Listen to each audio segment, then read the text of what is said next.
Last video, speed campers, all three coaches have had a long day today, so we're going to give the disclaimer. One shot, one take. If you have any questions or if we stumble over words, just come and talk to us. We can sit on the podium and yap about this stuff all day. So we're going to just talk about overtraining today, and then we're going to give our coaching expectations at the end. The big takeaway from this is that we start next week and that we're excited to get going, having our morning hours and seeing your guys' bright, beautiful faces in the morning. So what is overtraining? The more that we get asked this question, a lot of parents are concerned, is my kid doing too much? We have an understanding of what everybody's committed to this summer going into speed camp, and we are accounting for that in your total workload. So overtraining is going to be more, how do we avoid basically trying to do too much on top of what we've already committed to, or if we're not handling our recovery, which will probably be the more important factor, stuff that we talked about in the last video that Jake shot.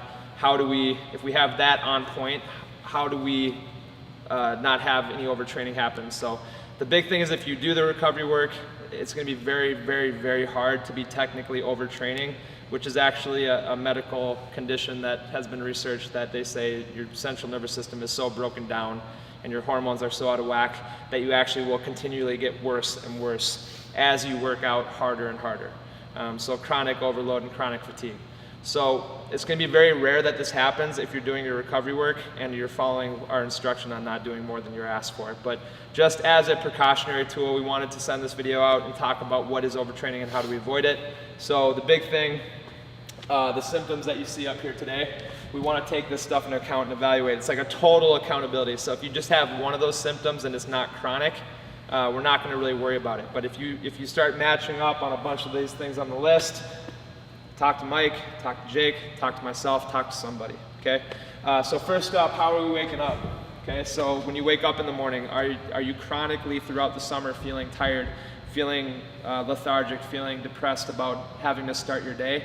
If you're getting off your phone like we recommended, if you're getting your caffeine curfews, if you're eating properly, if you're actually getting restful sleep, especially at your age, this should not be happening. So if it's chronic and it's continually happening throughout summer, okay, that's check one box, right? How do you feel after a warm-up? If you come into the gym and you're feeling tired, you're feeling like you're overused, if you're feeling like your body doesn't want to move, if you don't feel as quick or bursty as you do normally, right? Bursty is not a word, but we're using it. If you go through that warm-up and you still have those symptoms, okay, your warm-up should be changing your hormones, should be changing your brain's chemistry. You're in a gym, it's going to be hot and loud and fun in here. If you're still not able to find that juice after that warm-up, okay, check another box. Okay, we could be entering something where we're not getting enough recovery and we're overtraining. Okay. Another one is strength down or vert down. So if you're chronically going out throughout the summer and you have, especially for our older guys, younger guys, we're not really too worried about total strength, but our older guys, if the bar weight's getting heavier every week, okay, and it feels like your reps are not matching your normal strength output, and your vert is chronically going down. Now our vert should be like a linear pit. We should be progressing throughout the summer, but we should have little pits in it so that we're losing our vert maybe like a ½ inch one week and then it's up a ½ inch the next week. We want that trend to go up. But if you're chronically seeing your vertical going down and we measure it, you can just ask the coach, hey, I want to check out where my vert's at the start of the week. If it's chronically getting worse and worse, okay, let us know. If your strength is going down, your bar weight's getting heavier every week, okay, check another box, right? DOMS is delayed onset muscle soreness. If this happens infrequently, and especially at the start of camp, if we're sore for an extended period of time, like Monday's workout staying with you through the week, at the start of camp, that's not too abnormal. But if that's the trend, as your legs start to get better and you're adapting to your workout, and it's continually getting worse and worse and worse and worse. So you have chronic muscle soreness that gets worse as the week progresses. Okay, another box to check. Joint pain, if you're having chronic joint pain and it's getting worse, okay, simple. Okay, elbows getting worse, knees getting worse, hips are getting worse, sharp pains, it's turning into an acute pain that every time you do any bending or squatting or running or jumping, okay, check off another box, right? So again, it doesn't have to be all these, it can be 2 or 3, it can be one of them chronically is happening. It's probably a good idea to sit down and talk to us. You may not be overtraining, but we're going to want to take a look at those things. We're going to do our due diligence to give you guys weeks of lesser volume periodically throughout the summer, so we have deconditioning happening on the appropriate days. A lot of us new to the weight room, you're not going to have a high intensity in the lifts. Older guys that do have an intensity in the lifts, we've talked about it before, do not do additional workouts in the weight room on top of what you've committed to, okay? You guys have anything?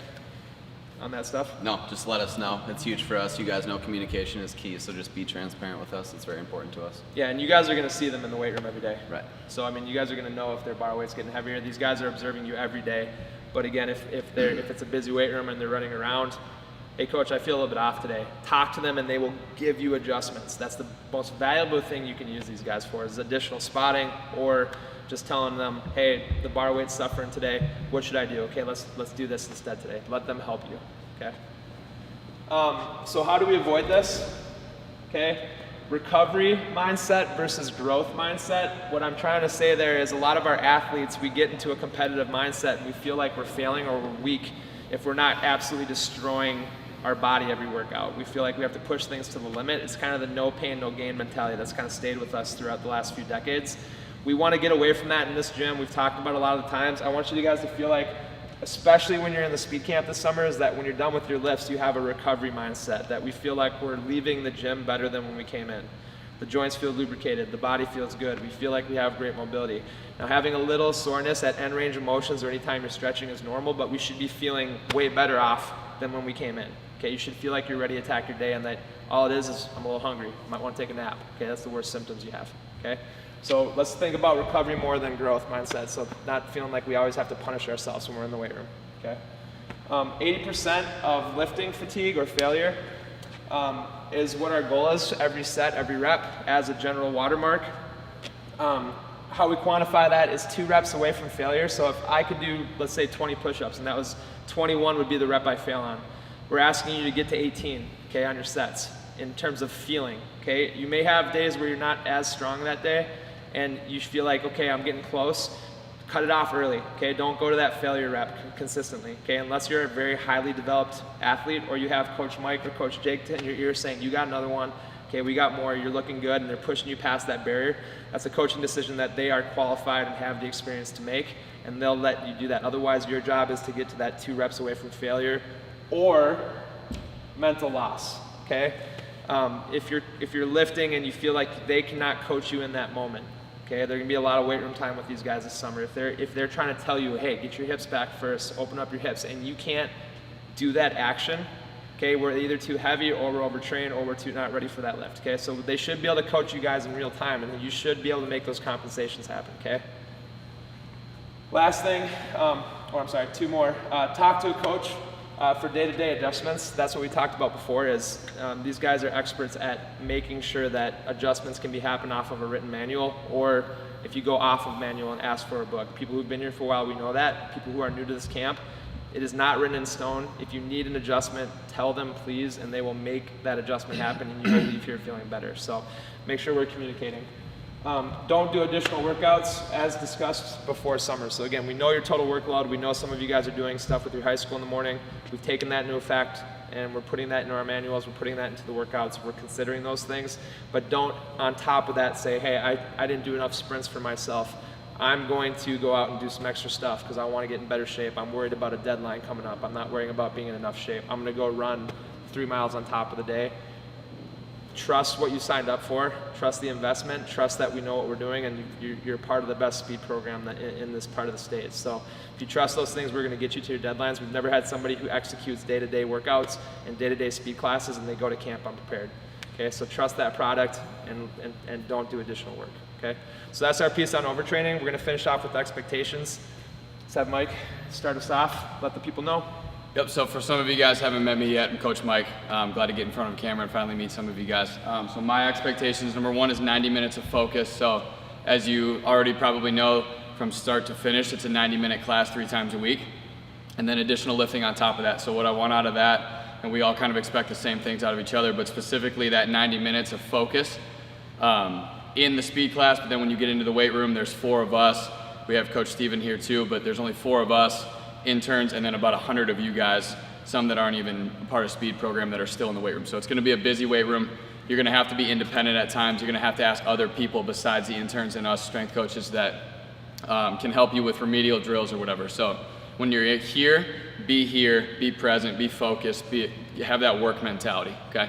And then secondly, effort and energy. So this is going to be tough towards the end of the summer, bringing that energy and that juice every day. It's just completely understandable. But if you're giving the 80% effort that we talk about consistently every single day, you're giving your best go at it, your effort is up there, you're gonna get better, okay? Which brings me to my third point, is just 1% better every day. So on top of that comes nutrition and sleep, recovery, all the things that go into making the speed program successful, right? 1.5 hours out of your 24 hours in the day is not enough if you're taking or if you're not getting enough sleep, you're not taking care of your body outside of the gym, okay? So the effort comes outside of the gym as well. 1% better, whatever it might be, if it's an extra question for Coach Nate, Jake, or Mike, or a little bit extra stretching, a longer warm-up, maybe I need to get here earlier, maybe I need to get up earlier to get a little bit of breakfast in me, bring a water bottle, whatever it might be for you, just 1% better. If you need ideas, if you need help, if you're struggling, talk to us. There's a lot of easy things that you might be missing that we can help with, okay?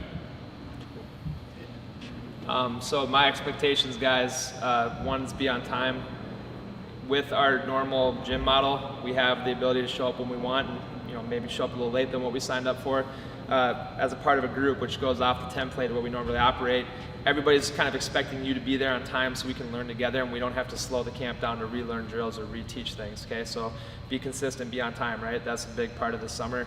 Another thing I'll be really watching for is don't skip ask. Every year, if we have 100 speed campers, we have 20 or 30 that just stop showing up because they start worrying about, well, I have this going on socially, I have this later. I'm just gonna skip today and I'll resume again next week. Once you make that habit, it is a lot easier to miss the next week and then the next week, and then next thing you know, I've missed 3 weeks, I'm not gonna go, I'll just start again next month.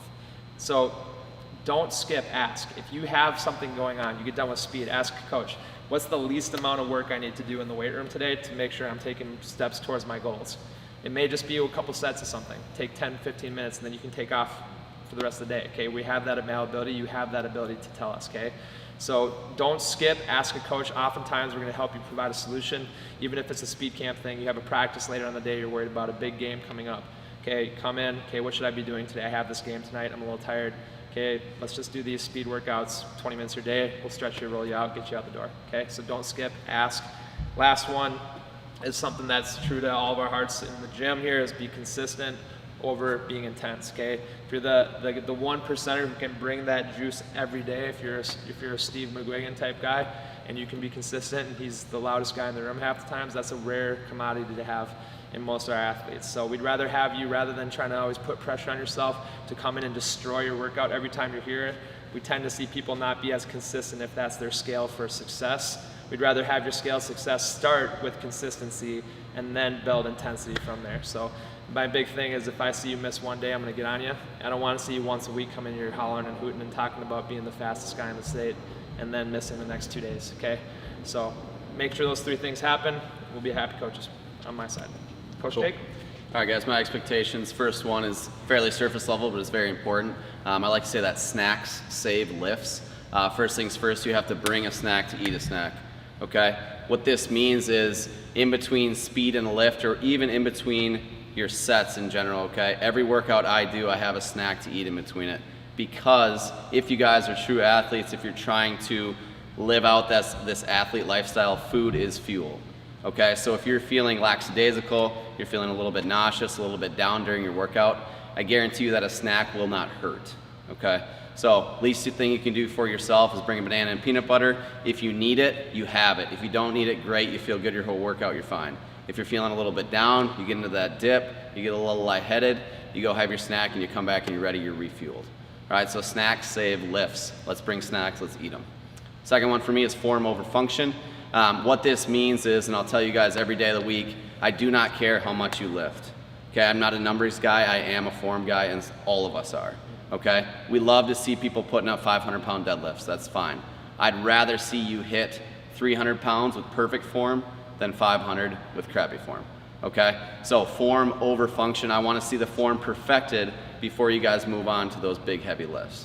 Okay, pretty self-explanatory there, but we got to have form first. And my last one is you versus you. This is a huge one for me. At the end of the day, you have to go home and you have to look yourself in the mirror and ask yourself, did I push myself? Did I make myself better today? We love you guys, okay? We want you to be really good athletes. More, we want you to be good humans. I don't necessarily care if you make it to professionals. I'll say it right to your face, okay? I do care if you're a great human being. If you want to take that next step, you have to do it yourself. Okay, kids come up to us all the time. They say, hey, thanks so much for making me better. But really, we just tell them you did the reps. Okay, you do the work. Sure, we help you. We're there to guide you. But it is a you versus you thing. You have to look at yourself at the end of the day and ask yourself if you made yourself better. So guys, as you can see, 3 coaches here, they're all saying different things. We work together as a team, but individually you're being evaluated on something by every coach at every moment, okay? So let's understand that concept, okay? We watch you when you come in. We watch you when you go to the turf. We watch you how you're interacting. We watch you what you do after the workout, okay? And in order for this camp to be a success, in order for this to be the best year of training possible, we have the strongest team we've ever had in this gym, okay? And we are excited to start this summer, okay? But let's make sure that we're nailing coaches' expectations. Let's make sure that we're nailing your own expectations of us, okay? If you see us doing something you don't like, tell us, okay? We're always here to talk. But we're gonna dominate this summer. We're excited. This is the best summer camp we've have set up, and we got all the right people, and we're excited to see you guys. So really appreciate you guys watching these videos. Ask questions, email, text, call any one of us if you have a question. We're always available. So appreciate you guys.